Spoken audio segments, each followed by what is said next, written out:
So there are two options when you want to do, or two main options when you want to do a depth of field effect um,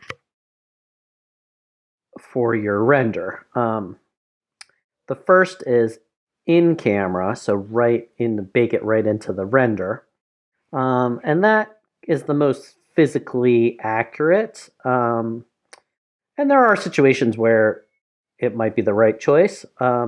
But it is much slower and it gives you much less flexibility in post. So to like dial it in or animate it in your resulting render. And for the most part, in a real production environment, it would be avoided. But let's just kind of set it up anyway. Okay, so to test out my renders, I'm actually going to do it in the Arnold render view because I kind of want to see what I'm doing.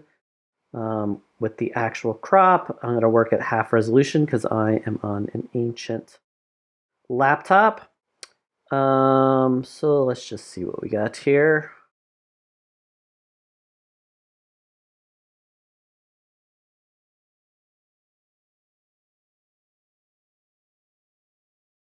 All right, cool. So, one thing I want to say about this, I have like a little ring here, and that's to kind of reinforce the idea that depth of field can make things appear smaller.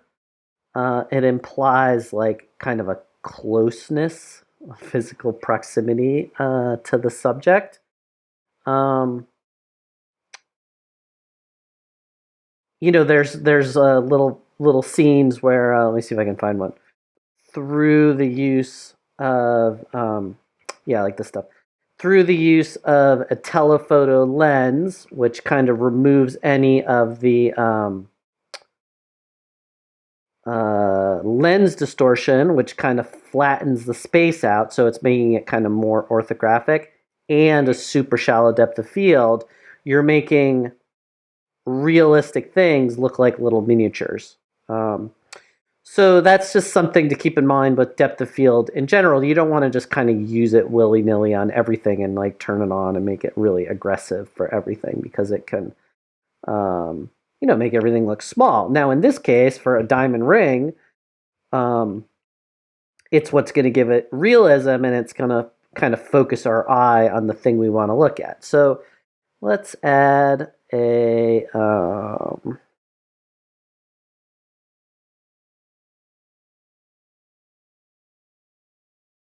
we'll add our noise denoiser.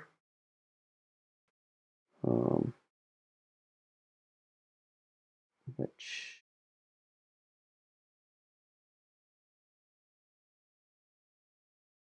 my little laptop is going to help resolve this render.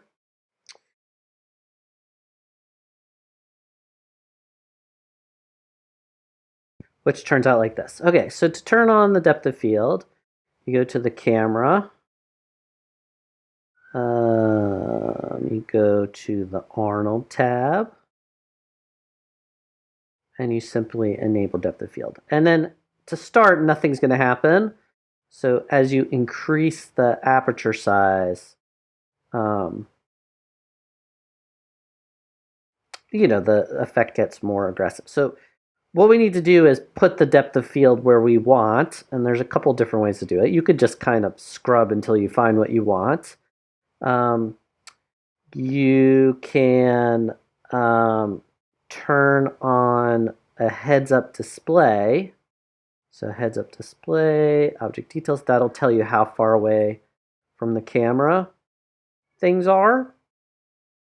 And we'll do that in a second. And you can also set up a rig, which we'll do in a second.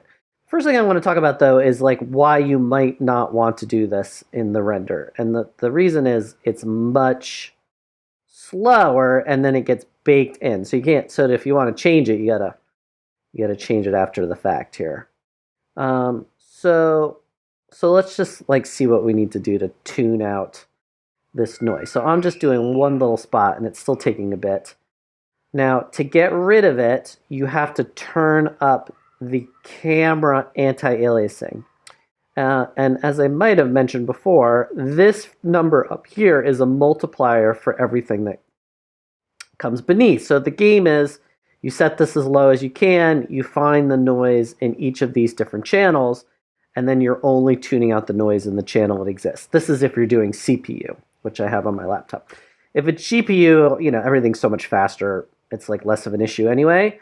But what I'm going to do to get rid of the noise is because I have to turn this up, I'm multiplying all these things anyway, so I'm going to turn those down. So I'm not just doing double work. And now we wait. And it's still there. But of course we also have this new toy with the denoiser, and I have the Arnold 5. I just downloaded it, and that actually looks pretty good. Amazing. Okay, so next thing we want to do is adjust the focus. So once again, I have my heads-up display on, 8.739, 8.739. Maybe I'll increment and save. And now it should just be focusing on the diamond. That's helping. Let that cook for a second. Okay, so here's the render. I paused it, I came back.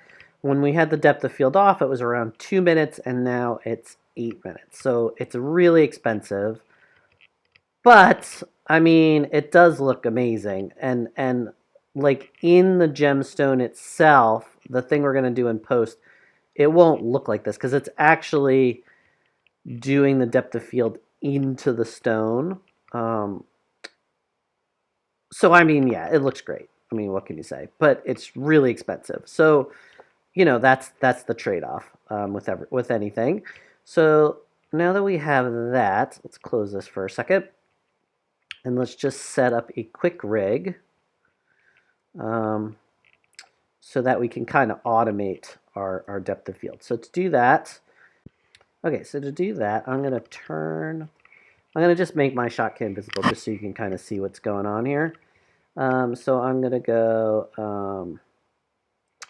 I'm going to create a distance tool. And so you just create and you click twice. That creates 2 nulls and a measurement. And then I like to name everything origin aim. I'm going to make origin a child of the camera.